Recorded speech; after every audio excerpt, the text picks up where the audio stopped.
Hello, welcome to another video. Today I'll be testing the crayon melter kit. What it's supposed to do is be like a hot glue gun. You plug it in and it warms up, and then you put in the crayons that they give you or your own, and then you should be able to draw with it like a crayon. It says it should work on canvas, wood, and cardboard. And then it comes with 3 papers to test it on. Comes with the pen, and it comes with 8 crayons of different colors.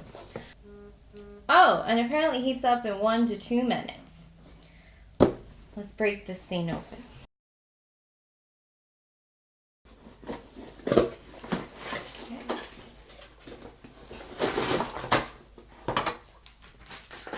And here are the instructions.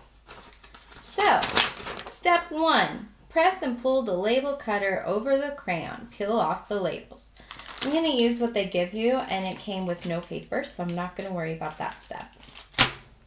Break the crayon into pieces and insert through the flap in the cap. Have an adult, luckily I'm an adult, attach the power cord to the melter. Then have an adult plug in the adapter. How old are the kids supposed to be? 8 plus. They're probably just doing that for safety reasons. LED turns green. LED turns green when the melter is ready. Hold melter upright. So like that. It's going to be interesting. And use up all crayon wax in the melter before changing colors. Insert new crayon color and wait 30 seconds to begin creating again. A little crayon goes a long way. So they show you this chart, and they show that if you put in this much, this is how much you can use. I don't know if I believe that. We'll test that out. And what is this? Oh, basically the disclaimer, if you hurt yourself, it's not our fault. Don't be stupid.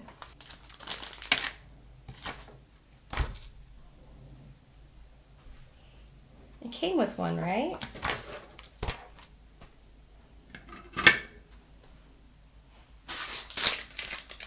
Found it. It must have fallen out. Got it. Oh, what just fell out? We're going to use the light green because I don't really care if I run out of this. And we're going to try that much and see if it goes as far. So get that much. That's a little bigger, but that's okay. They over-exaggerated how far the crayon can go. They claim on the box that it should only take 1 to 2 minutes to heat up. So let's see if that's true. Okay, we'll just do this. I'll time it, and then I'll show you when I stop it. Okay, ready, set, go. Stop. Okay, so it just turned green, and this is the time that I have on my phone. It only took 48 seconds. So that is very impressive. Good job.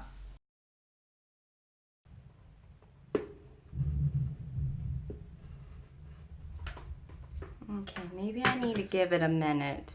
According to the instructions, it should only take 30 seconds to melt the crayon, but it was taking at least a minute or a little bit more. Okay, that's better. I just need to give it some time. Okay, that's pretty straight. I'm happy with that. Okay, once again, not bad. Let's see what happens if I want to just do a dot. Oops. Okay, let's try it again. Hey, that's pretty good. Okay, when you lift, you have to be careful because you're going to splatter. So far, so good, though. Okay, we're going to do the circle now. For the test page, I was really happy, but once I started working on the more detailed design papers is when I started noticing issues. You have to act quick or the crayon will dry before you are able to fill in the design, making it very difficult to push down on the tip of your pen. The other issue I started to notice is if you didn't clean your pen off once in a while, the melted crayon hanging out on the tip of the pen would clog, making it really difficult to continue until completely cleaned, which is hard to accomplish when it is warm down there.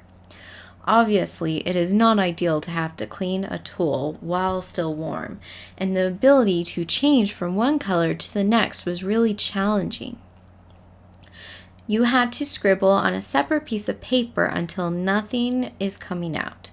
And even if you follow this step, there would still be a little of the past color left over that the colors then would mix, giving you an ugly brown color as you continued on. The more I used it and started to understand what amount of effort was needed to completely clean the pen out, the mixing of the colors became less of a problem. Well, sometimes. The way I fix this is you scribble on a piece of paper, put in the new color, scribble some more until you only see the color you desire to have. I will say that it does give me the control I desired that a blow dryer does not give you when you are crayon melting. In the past, I would have to use painter's tape to get the lettering and shapes I desired and remove that tape while the crayon you melted was still hot, thus resulting in potential burns, making this method safer and a more hands-on experience, allowing your penmanship to shine.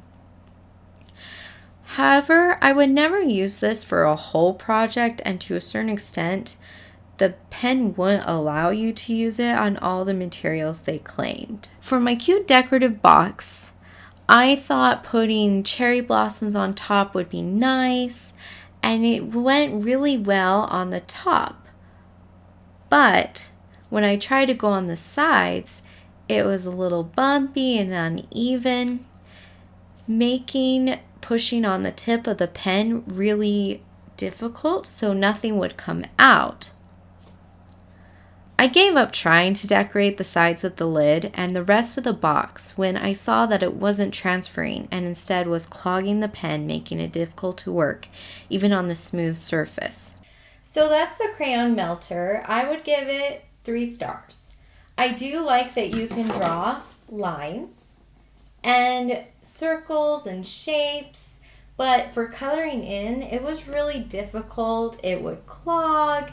If I was finished with the color, I had to scribble the previous color out, and while scribbling the previous color out, it would clog. And if the edges dried before I could color it in, it was really hard to push this part down, and that's what makes the crayon come out.